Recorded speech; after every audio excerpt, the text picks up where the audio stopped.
Jake Martinez stepped off the transport ship and looked around at the massive metal structures of Kepler-7, the Galactic Military Academy, stretched out before him like a small city made of gleaming towers and floating platforms. Other students walked past him carrying heavy bags and talking in excited voices about their futures as galactic commanders.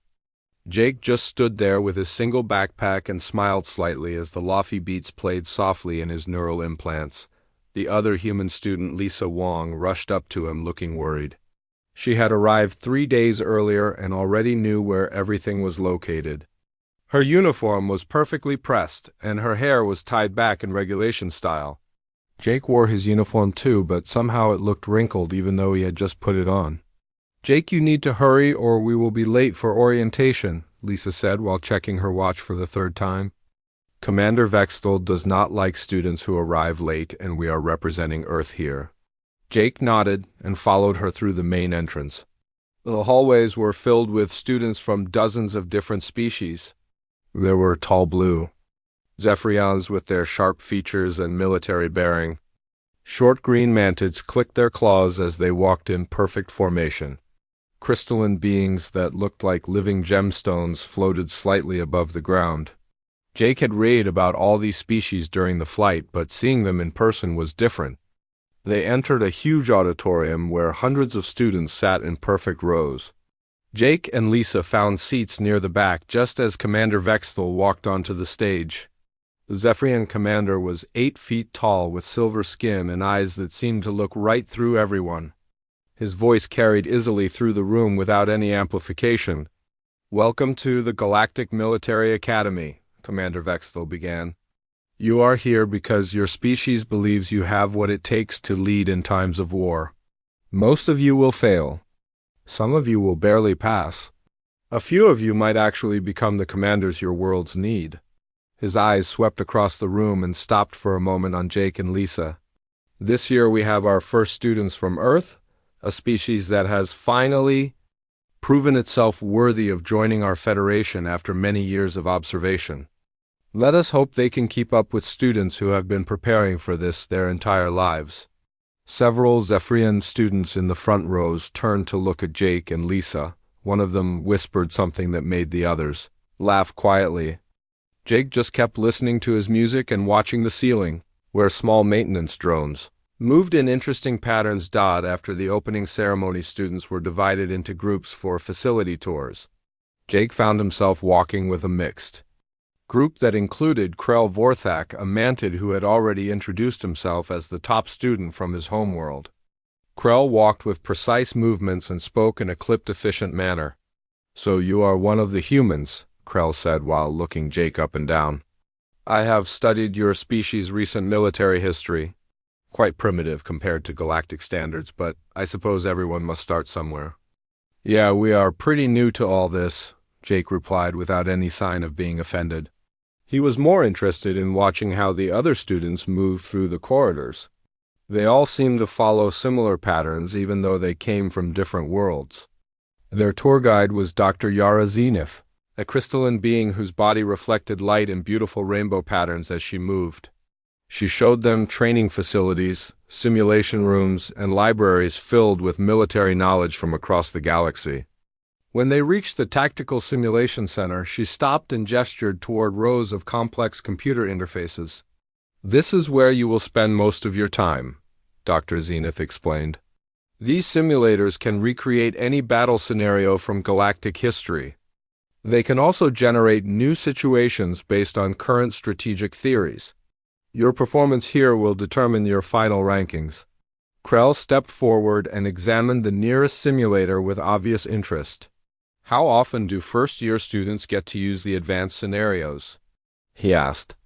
"That depends on how quickly you master the basic ones," Dr. Zenith replied. "Some students need months to handle simple fleet movements, others advance more quickly." Jake wandered over to one of the simulators and touched the interface. Immediately, a holographic display appeared showing a basic space battle with 2 small fleets facing each other. The interface was asking him to choose tactics for the blue fleet. While the computer controlled the red fleet, without really thinking about it, Jake started moving ships around. He did not read the instruction manual or ask for help. He just moved units in patterns that felt right to him. The Blue Fleet began a complex dance that looked random, but somehow managed to avoid all the Red Fleet attacks while slowly surrounding them. Other students gathered around to watch. The Red Fleet tried several different attack patterns but could never quite catch the blue ships. After 10 minutes, the simulation ended with a complete victory for Jake's side. The computer displayed his results with a note that he had completed a Level 3 scenario in record time. "Interesting," Dr. Zenith said while studying the readout. "Most students cannot handle Level 3 scenarios until their second month. How did you develop that strategy?" Jake shrugged and stepped away from the simulator. "I just moved them where they felt like they should go," he said. "It reminded me of a song I was listening to yesterday."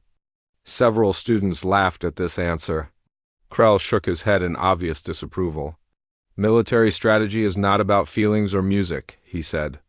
"It requires careful study and logical analysis." "Sure," Jake agreed easily. "That makes sense."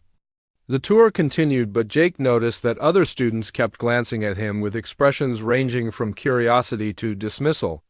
By evening, when they reached their dormitory assignments, word had already spread about the human who compared battle tactics to music. Jake's roommate was a shapeshifter named Nix who could change his appearance at will. Currently, he looked like a tall, thin humanoid with pale green skin. Nix seemed friendly enough and did not make any comments about humans being primitive.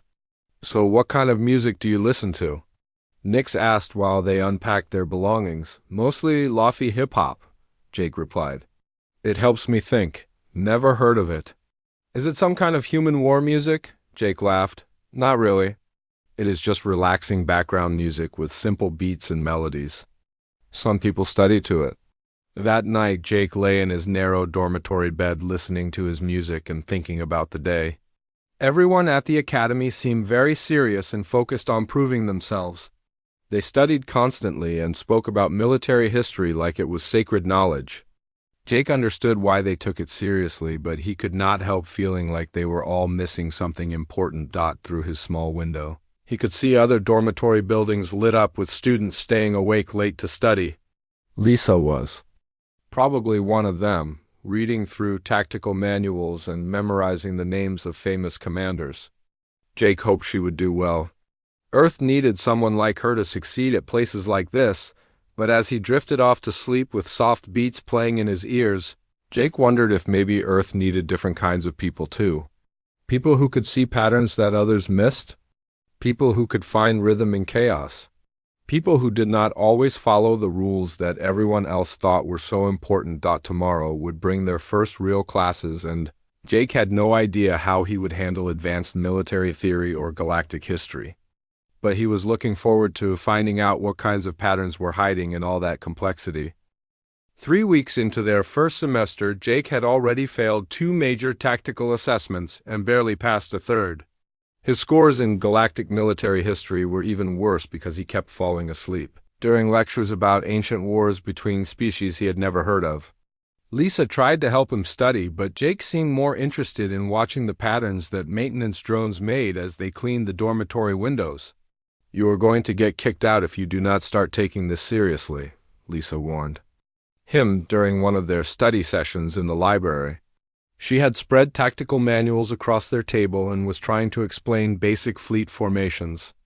"Earth sent us here to prove that humans belong in the galactic community." Jake nodded, while his music played softly through his implants. He was looking at diagrams of standard attack patterns, but his mind kept wandering to how the formations reminded him of visual representations of sound waves. "I am taking it seriously," he said. "I just process things differently than everyone else." "Processing things differently is not going to help you pass advanced strategic theory," Lisa replied. "Professor Zenith expects us to memorize 17 different battle formations by next week." "Why 17?" Jake asked. "Because those are the standard formations that have been proven effective over thousands of years of galactic warfare." Jake picked up one of the tactical manuals and flipped through pages showing complex diagrams. Each formation had specific rules about ship positioning, attack timing, and retreat protocols. Everything was designed to be predictable and systematic. What if there was an 18th formation that nobody had thought of yet? He asked. Lisa stared at him like he had suggested rewriting the laws of physics. You cannot just invent new. Military tactics, Jake. These formations exist because they work. Military strategy is based on mathematics and logic, not creativity. That evening, Jake sat in his room with Nix discussing the differences between human and shapeshifter approaches to problem solving. Nix could change his body to adapt to different situations, which gave him a unique perspective on flexibility versus rigid structure. On my homeworld, we do not have fixed strategies for anything, Nix explained while shifting his appearance to look more like Jake. We adapt to whatever situation we face. Your military academy seems very focused on following established patterns. Yeah, everyone here loves their patterns, Jake agreed. But I keep noticing that all their established patterns have rhythms. Like the standard attack formation follows a specific timing sequence that creates a mathematical pattern. It reminds me of music. Nix tilted his head with interest. How so? Jake pulled up a holographic display showing one of the standard battle formations they had studied in class. Watch how the ships move in this simulation, he said while starting the display. See how they advance in waves with specific timing between each wave? It creates a rhythm. Pause, pause. That is interesting, Nix said while watching the ships move. I never thought about military movements having musical qualities. Everything has rhythm if you know how to listen for it, Jake replied. Traffic patterns, weather systems, even the way people walk through hallways. The problem with these standard formations is that they follow such obvious rhythms that anyone could predict what comes next. The next day brought their first major logistics exercise. Students were divided into teams and given complex supply chain problems to solve. Each team had to figure out how to move resources between multiple star systems while accounting for travel time, storage limitations, and potential enemy interference. Most teams spent hours creating detailed spreadsheets and calculating optimal routes. Using standard logistics protocols, Jake found himself assigned to a team with 3 Zephyrian students who clearly considered him a liability. They gave him simple data entry tasks while they handled the important strategic decisions. Jake did not mind because it gave him time to study the overall problem from a different angle while his teammates argued about fuel efficiency calculations. Jake was listening to his music and watching the patterns in their supply chain diagrams. The resource movement requirements created visual patterns that reminded him of complex musical compositions. Multiple supply lines flowing at different speeds with different timing requirements, all needing to coordinate at specific points. After 2 hours of detailed calculations, his team had developed a solid but unspectacular solution. It met all the basic requirements but did not stand out from what most other teams had produced. The Zephyrian team leader was satisfied because their approach followed proven logistics principles exactly. Wait, Jake said, just as they were about to submit their solution. What if we tried a different timing pattern for the supply runs? The timing has already been optimized, replied the team leader. We use standard efficiency algorithms. I know, but look at this, Jake said while pulling up their supply chain diagram. Right now, everything moves in predictable intervals. What if we created an irregular rhythm that looks inefficient but actually creates better overall flow? The Zephyrians looked skeptical, but Jake was already modifying their plan. He adjusted departure times and routing in ways that seemed to violate basic efficiency principles. Some supply runs would arrive early and sit waiting. Others would arrive at the last possible moment. The pattern looked chaotic compared to their original systematic approach. This makes no sense, one of the Zephyrians complained. You are wasting resources and creating unnecessary delays. Just let me run a simulation, Jake requested.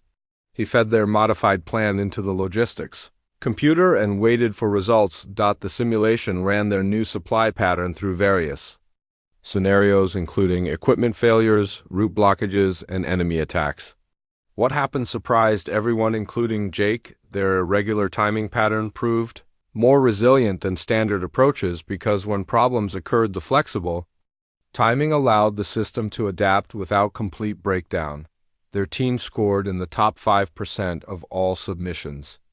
The Zephyrian students stared at the results in confusion because Jake's modifications had worked. Despite violating everything they had learned about logistics efficiency. Professor Quinn Teller, a robotic instructor who taught logistics theory, asked their team to explain their approach to the entire class. The Zephyrians struggled to provide logical explanations for timing decisions that seemed arbitrary. Finally, Jake stood up and tried to explain his thinking. "I was listening to jazz music while working on the problem," he said. "Jazz musicians do not play every note at predictable intervals. They create rhythm through syncopation and irregular timing that somehow creates better overall flow than rigid mathematical timing." The classroom was completely silent. Some students looked confused while others seemed offended that Jake had compared military logistics to human music. Professor Teller's mechanical features showed signs of deep processing as he analyzed Jake's explanation. "Fascinating," Professor Teller finally said. "You applied principles of musical rhythm to resource management. This suggests that human cognitive patterns may offer unique approaches to systematic problems." After class, several students approached Jake with questions about his methods. Most seemed more curious than hostile, but Jake could tell that many still considered his success a lucky accident rather than a repeatable technique. Lisa cornered him in the hallway. Afterward, "Where did that come from?" she asked. "You have been failing everything for weeks, and suddenly you solve a logistics problem that stumped advanced students." "I do not know," Jake admitted. "It just made sense when I looked at it. The patterns were obvious once I stopped trying to think about it like everyone else." "What patterns?" Lisa pressed. "I looked at the same diagrams and did not see any musical patterns." Jake tried to explain but realized he did not have good words for what he perceived. It was like trying to describe color to someone who had never seen anything but black and white. The rhythms and patterns that seemed obvious to him were invisible to others who had been trained to think in purely logical mathematical terms. That night, Jake lay in bed thinking about the day while his music played softly in his ears. Maybe Nix was right about the value of flexibility over rigid structure. Maybe there were advantages to approaching problems from angles that nobody else had considered. He was starting to suspect that his musical background and pattern recognition abilities might be more valuable than anyone realized, including himself. The announcement came during morning assembly 6 weeks into the semester. Commander Vexthal stood before the assembled students with his usual stern expression, but there was something different in his voice. A hint of excitement that made even the most confident students pay closer attention. "The annual war games will begin in 4 weeks, he declared. "Teams of 6 students will compete in complex military scenarios designed to test everything you have learned. The winning team will receive honors that follow them throughout their military careers." Jake watched as students around him straightened with anticipation. Lisa gripped her datapad so tightly her knuckles turned white. Even Nix, who usually maintained his casual shapeshifter attitude, seemed more focused than usual. "Team assignments are based on your current academic standings and complementary skill sets," Commander Vexthal continued. "These partnerships are designed to challenge you and prepare you for real command situations, where you must work with diverse personalities and abilities." When the team lists appeared on everyone's datapads, Jake was surprised to find himself assigned to Team 7 along with Krell Vorthik as team leader. The other members were 2 Zephyrian tactical specialists named Zax and Kayla, an engineering expert from the crystalline species called Vera, and surprisingly Lisa Wong. Krell called a team meeting that evening in one of the strategy rooms. He had already prepared detailed files on each team, members' strengths and weaknesses along with preliminary training schedules. His approach was systematic and thorough, exactly what Jake expected from the Academy's top student. "Our first priority is identifying optimal roles for each team member," Krell announced while projecting organizational charts onto the wall. Zax and Kayla will handle primary tactical analysis.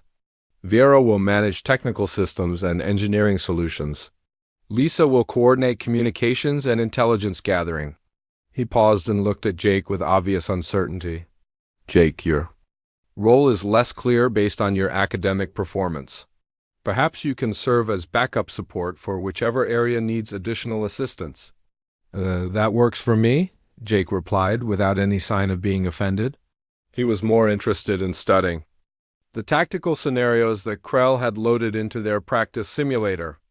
The war games would use modified versions of historical battles with additional complexity, layers, and unknown variables. Their first practice session did not go well. Krell's tactical plans were brilliant and thoroughly researched, but somehow their simulated fleet kept getting outmaneuvered by the computer opponents. After 3 consecutive defeats, the team was frustrated and confused. These scenarios should be straightforward based on established tactical principles, Krell muttered while reviewing their latest failure. The computer is using standard countermeasures that we should be able to predict and overcome. Jake had been watching their practice sessions while listening to a particularly complex piece of Lofi music that featured layered rhythms and unexpected timing changes. Something about their tactical approaches reminded him of musicians who played technically perfect notes but somehow missed the emotional rhythm that made music actually work. What if the computer is not just using standard countermeasures? Jake suggested. What if it is adapting to our patterns because we are being too predictable? Military tactics are based on proven strategies, Zax replied. Predictability is good when you are using superior methods? Sure, but what if superior methods stop being superior when everyone knows exactly what you are going to do next? The team stared at Jake like he had suggested abandoning strategy entirely. Krell activated another practice scenario and began implementing his carefully planned tactical sequence. Jake watched the enemy fleet movements and noticed something that others seemed to miss. They are following a rhythm, he said quietly. Look at how they respond to our attacks. There's a timing pattern in their countermeasures. What kind of timing pattern? Lisa asked. Jake pointed to the holographic display where red enemy ships were maneuvering against their blue fleet. Every time we attacked, they wait exactly 12 seconds before responding. Then they use one of 4 standard defensive formations in a rotating sequence. Attack response pause formation A, attack response pause formation B, attack response pause formation C, attack response pause formation D, then back to A. Vera studied the display with her crystalline features reflecting light and thoughtful patterns. That does appear to be a consistent sequence, she admitted. But how does that help us? What if we broke the rhythm? Jake suggested. Instead of attacking in steady intervals, what if we created an irregular pattern that throws off their timing? Krell looked skeptical but agreed to try Jake's approach in their next simulation. Instead of following standard attack timing, they began using irregular intervals that felt random but actually followed complex musical patterns that Jake hummed quietly to himself. The results were immediate and dramatic. Enemy formations that had seemed unbeatable suddenly appeared confused and ineffective. Their perfectly timed countermeasures arrived too early or too late, creating opportunities that Jake's team could exploit. How did you know that would work? Kayla asked after they achieved their first victory. I did not know for sure, Jake admitted. But their defensive pattern reminded me of a metronome. Perfect timing, but no creativity. When you break the expected rhythm, most automated systems have trouble adapting.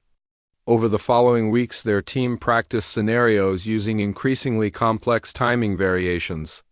Jake could not always explain his tactical suggestions in ways that satisfied his teammates, but his success rate was undeniable. Their simulated victories went from occasional lucky breaks to consistent strategic dominance. Other teams began noticing Team 7's unusual training methods. Students would gather outside their practice room to watch Jake conduct battle formations like he was directing an invisible orchestra. His movements looked random, but somehow their fleet maneuvers became more fluid and unpredictable. Admiral Thorne, the legendary aquatic strategist who taught advanced warfare theory, started observing their practice sessions. His massive form would hover near their simulator while his large eyes tracked every movement of their holographic fleets. "Interesting approach," Admiral Thorne commented after one particularly complex scenario. "You are using asymmetric timing patterns that disrupt standard defensive algorithms. Where did you learn this technique?" "I make music in my spare time," Jake replied. "Well, my sister makes music. I just listen to a lot of different stuff and notice how rhythm works." Admiral Thorne's expression was unreadable, but he continued watching their practices with obvious interest. Word began spreading through the academy that Team 7 was developing unconventional methods that somehow worked against opponents who should have been superior. The night before war games began, Jake sat in his room with Nix discussing what the competition might bring. Teams would face multiple scenarios over 3 days with increasing difficulty and complexity. The final challenge was rumored to be something that no student team had ever solved completely. "Are you nervous?" Nix asked while shifting his appearance to mimic Jake's relaxed posture. "Not really," Jake replied honestly. "I mean, I know we might lose, but I am curious to see what patterns show up when we face really challenging scenarios." "Your teammates seem more confident now than they were a month ago." "Yeah, Krell has stopped treating me like dead weight," Jake said with a slight smile. "He still does not understand how I think about tactics, but he trusts the results." Jake put on his headphones and listened to a particularly complex piece that featured multiple overlapping rhythms and unexpected harmonic changes. Tomorrow would test whether his musical approach to warfare could handle the Academy's most challenging scenarios. He was looking forward to finding out what kinds of patterns were hiding in the chaos of real strategic complexity. Maybe his unconventional methods would fail completely when faced with truly superior opponents. Or maybe the galaxy's best military minds had been missing something important about the rhythm of battle. Either way, it was going to be interesting. The first day of War Games brought visitors from across the galaxy to observe the Academy's most promising students. Military commanders, government officials, and strategic analysts filled observation galleries around the main simulation arena. Jake noticed that many of them kept glancing toward Team 7's preparation area with expressions of curiosity mixed with skepticism. General Maya Cross had arrived from Earth specifically to watch the human students compete. She was a stern woman with graying hair and sharp eyes who had fought in humanity's first contact wars. Jake could see her talking quietly with Commander Vexthal while both of them studied datapads containing team performance records. "No pressure," Lisa whispered to Jake as they prepared for their first scenario. "Just the entire reputation of our species watching us compete against students who have been training for this their whole lives." Jake nodded while adjusting his music to a particularly calm piece that helped him focus. Around them, other teams were conducting last-minute strategy sessions and equipment checks. Team Prime, led by Cadet Zexalok from the Hive Mind species, looked especially confident as they moved in perfect synchronization. Like parts of a single organism, the first scenario placed teams in command of small exploration fleets that encountered unknown enemy forces in a distant star system. Standard protocol called for careful reconnaissance followed by strategic withdrawal if outmatched. Most teams would play it safe and focus on gathering intelligence rather than engaging in risky combat. Team 7 took a different approach based on Jake's observation that the enemy movement patterns suggested they were protecting something valuable in the system's inner planets. Instead of following standard procedures, Krell agreed to implement one of Jake's irregular timing strategies. Their fleet began what appeared to be a standard reconnaissance pattern, but Jake had suggested small variations in timing and positioning that created opportunities to probe enemy defenses without triggering automatic responses. While other teams gathered basic intelligence from safe distances, Team 7 managed to identify the location of the enemy's main base and discover weaknesses in their defensive formations. When the scenario ended, Team 7 had achieved objectives that most other teams had not even attempted. The observers in the gallery seemed surprised by their aggressive but successful approach. The second day brought more complex scenarios involving multiple enemy forces and shifting alliance structures. Team 7 continued using Jake's unconventional methods with increasing confidence. Krell had stopped questioning Jake's suggestions and started asking for them proactively. During one particularly challenging scenario, their fleet faced superior numbers and firepower with no clear path to victory using standard tactics. Jake studied the enemy formations while listening to a piece of music that featured complex mathematical rhythms. Something about the way enemy ships moved reminded him of fractals, patterns that repeated at different scales. They are using the same formation pattern at 3 different sizes, Jake told his team. Big ships, medium ships, and small ships all moving in identical arrangements just scaled up or down. So what? Zax asked while reviewing their tactical options. Fractals have predictable weak points where the patterns connect, Jake explained. If we can find the right timing, we can hit all 3 scales simultaneously and cause their entire formation to collapse. The attack Jake suggested looked like suicide to outside observers. Team 7's fleet charged directly into the center of enemy formations at what seemed like the worst possible moment. But Jake had calculated the timing precisely, so their assault arrived. Just as the enemy's fractal patterns were transitioning between scales, the result was spectacular. Enemy formations that had seemed unbreakable suddenly fell apart as their coordinated movements became confused and ineffective. Team 7 achieved complete victory with minimal losses while other teams struggled to survive similar scenarios. Admiral Thorne approached their preparation area after the scenario ended. His massive aquatic form moved slowly, but his large eyes showed unmistakable interest as he studied Jake's tactical notes. "Where did you learn about fractal warfare patterns?" Admiral Thorne asked. "I did not learn it anywhere," Jake replied honestly. "I just noticed that their movements looked like mathematical patterns I had seen in music visualization software." "Fascinating," Admiral Thorne murmured. "You are applying pattern recognition from an entirely different field to military strategy. This suggests cognitive approaches that traditional military education does not develop." Dr. Luna Price, a human xenopsychologist who had arrived to study interspecies cooperation, began following Team 7's progress with obvious fascination. She took extensive notes about Jake's decision-making process and interviewed his teammates about how they adapted to his unconventional methods. By the end of the second day, Team 7 had advanced to the final rounds along with only 5 other teams. The competition had eliminated over 90% of participants, including several teams that were favored to win based on their academic rankings. The final scenario was announced on the morning of the 3rd day, and it sent worried murmurs through all the remaining teams. They would face a recreation of the Battle of Kepler Prime, a historical engagement that had never been resolved satisfactorily by any military academy in galactic history. The scenario involved defending a crucial star system against multiple enemy fleets attacking from different directions with superior numbers and technology. Previous attempts to solve this scenario had all ended in defeat, or Pyrrhic victories that would have been considered failures in real warfare. What made the challenge even more difficult was that teams would not just face historical enemy forces. The simulation included an advanced AI system programmed with the tactical knowledge of the galaxy's greatest military commanders from the past 1,000 years.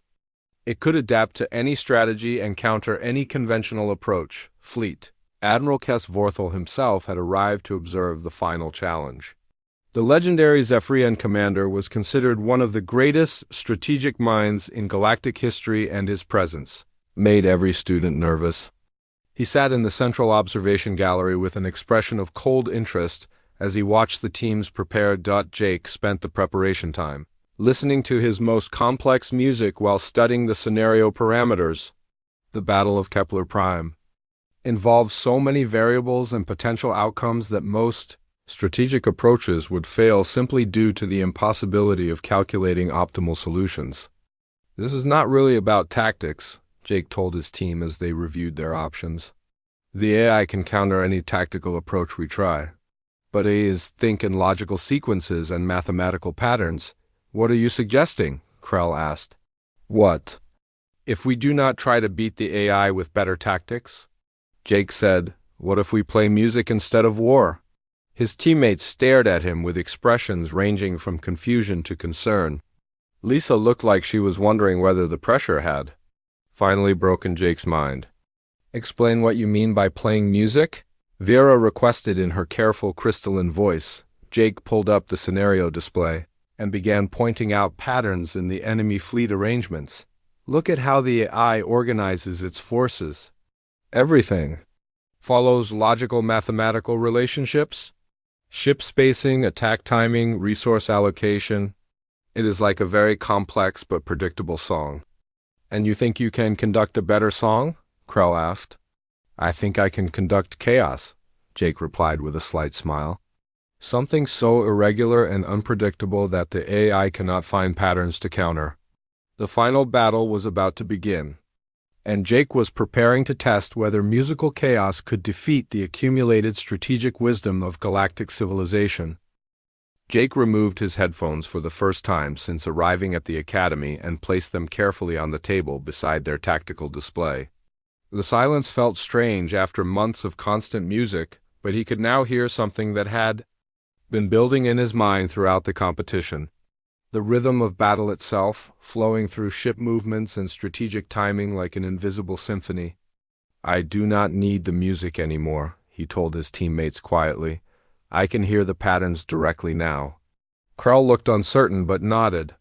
Over the past weeks he had learned to trust Jake's instincts even when they defied everything he had been taught about military strategy. The rest of Team 7 gathered around their command interface as the final scenario began loading. The Battle of Kepler Prime materialized in the holographic display with stunning detail. 3 enemy fleets approached the defended star system from different vectors, while a 4th fleet emerged from hyperspace directly above the planet. The defending forces were outnumbered 3-1 and faced enemy technology that was superior in every measurable way. Other teams began implementing desperate defensive strategies based on historical analysis and mathematical optimization. Team Prime under Cadet Zexalok moved their forces into textbook defensive formations that should have maximized their limited firepower. Team Alpha, led by advanced Zephyrian students, attempted a fighting withdrawal designed to inflict maximum casualties before inevitable defeat. Jake watched the enemy AI begin its assault and immediately recognized the patterns he had expected. Every movement followed perfect mathematical logic. Ship positioning optimized for maximum efficiency. Attack timing calculated to overwhelm defensive capabilities systematically. Resource allocation based on statistical probability models. "It is beautiful in its own way," Jake murmured while studying the AS approach. "Like a perfect mathematical symphony played by someone who understands every note but has never felt music." "What do you want us to do?" Lisa asked. The enemy fleets were closing rapidly and they needed to begin implementing whatever strategy Jake had in mind. "We are going to play jazz," Jake replied with a slight smile. "Improvisation, syncopation, and controlled chaos that no mathematical model can predict." He began issuing movement orders that made no apparent sense. Instead of concentrating their forces for maximum defensive effectiveness, Jake scattered their ships into seemingly random positions throughout the star system. Some units moved toward the enemy while others retreated to positions that offered no tactical advantage. Fleet Admiral Kes Vorthel leaned forward in the observation gallery with obvious interest. General Maya Cross was taking notes rapidly while Dr. Luna Price recorded everything with multiple sensors. Even Commander Vextel seemed fascinated by Team 7's unconventional approach. The AI responded to Jake's initial movements by adjusting its attack patterns to exploit what appeared to be obvious defensive weaknesses. Enemy forces moved too. Surround isolated defender units and eliminate them systematically. But as the AI committed to these logical responses, Jake began the second movement of his chaotic symphony. Defender ships that had seemed vulnerable suddenly revealed themselves as bait in elaborate traps. Units that appeared to be retreating in panic turned out to be repositioning for coordinated strikes from unexpected angles. The AI found itself responding to threats that disappeared as soon as it moved to counter them. "How is this working?" Vera asked while monitoring their tactical displays. Enemy forces were becoming increasingly confused as their mathematical optimizations failed to account for defender movements that followed no recognizable pattern.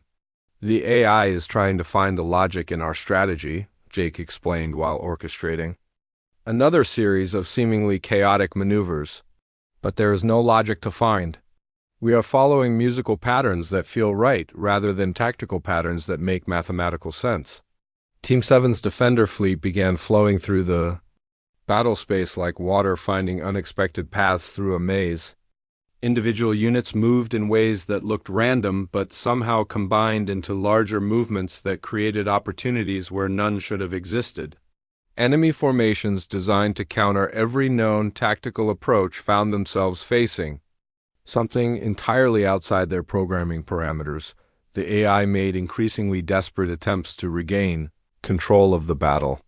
It tried standard counter strategies, advanced probability calculations, and even adaptive learning algorithms that should have been able to decode any enemy pattern. But Jake was not following any pattern that could be decoded because he was improvising based on intuitive responses to the flow of battle itself. Other teams watched in amazement as Team 7 achieved what military historians had considered impossible.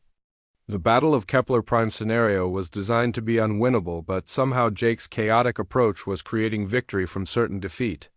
"This is unprecedented," Admiral Thorne commented to his colleagues in the observation gallery.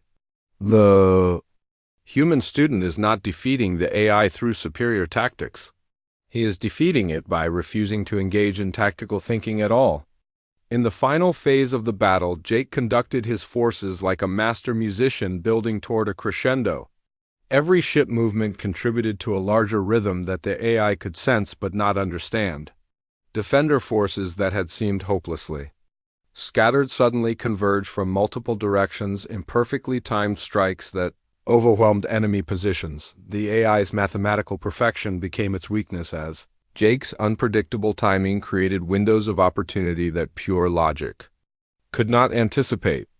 Enemy fleets found themselves caught between defender forces that attacked in harmonious chaos, each unit responding to the musical flow of battle rather than predetermined tactical sequences.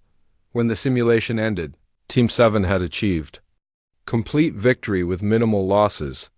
They had not just survived the Battle of Kepler Prime scenario, they had solved it in a way that no student team in galactic history had even attempted. The observation gallery was completely silent for several long moments. Fleet Admiral Kess Vorthel stood slowly and studied the tactical records with an expression of genuine surprise. Commander Vexthal was reviewing battle logs like he could not believe what his instruments had recorded. General Maya Cross approached Team 7's command station with obvious pride mixed with amazement. "Jake, that was the most unconventional military strategy I have ever witnessed," she said.